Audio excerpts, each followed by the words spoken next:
Visite en Andhra Pradesh, dans le sud du pays. Une autre facette de l'Inde rurale.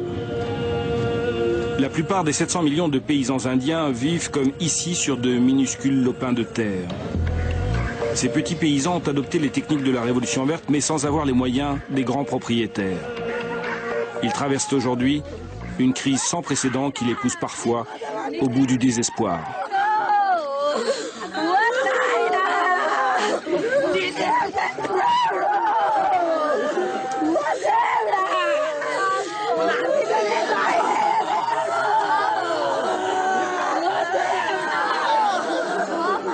Cette femme pleure la mort de son mari, un agriculteur de 38 ans qui s'est suicidé la veille de notre arrivée. Des drames comme celui-là se multiplient depuis quelques années dans toutes les campagnes indiennes. L'État de l'Andhra Pradesh est le plus touché.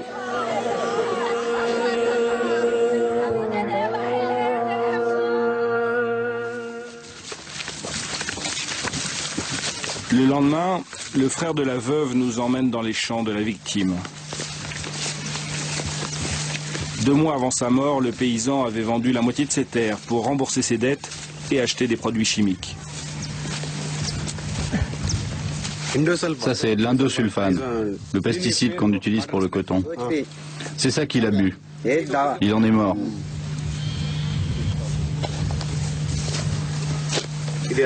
Voilà le 3e puits qu'il a creusé. Mais comme pour les 2 autres, il n'a pas trouvé d'eau. Ils ont creusé jusqu'à 150 pieds. Ne vous fiez pas aux apparences. Il y a de l'eau et le paysage est vert car la mousson vient de passer, mais une sécheresse chronique sévit dans la région depuis 6 ans. Comble de malchance, les cultures sont infestées cette année par les insectes et les maladies.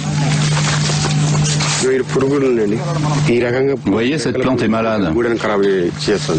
Ce sont les insectes qui bouffent les feuilles. Mon beau-frère a mis des tonnes de pesticides, mais il n'y a pas beaucoup de fleurs. Ça marche pas.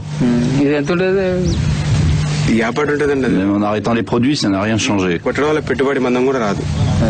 Il n'y a même pas assez de coton dans ce champ pour payer ce qu'il a dépensé en produits chimiques. Les banques indiennes refusent de prêter de l'argent aux fermiers pauvres.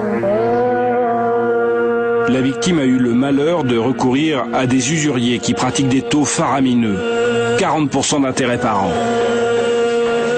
Incapable de rembourser, il a jeté l'éponge.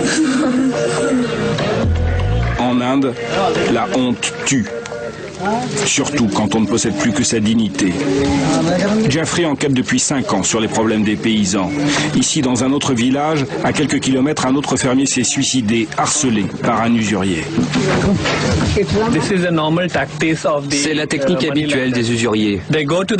Ils vont voir le fermier qui a emprunté et essaient de l'humilier publiquement. Quelquefois, ils utilisent même des mégaphones. Ils se baladent dans tout le village en criant « Voilà le fermier qui nous doit tant d'argent. On va hypothéquer sa propriété. » C'est exactement ce qui est arrivé à ce paysan.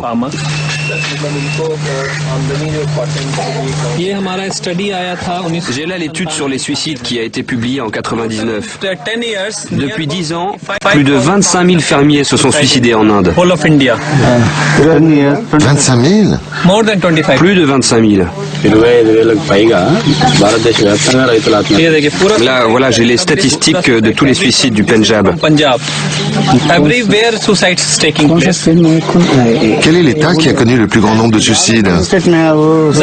C'est ici, en Andhra Pradesh. C'est pour ça que le gouvernement de l'État a perdu les élections, à cause de ces problèmes de paysans.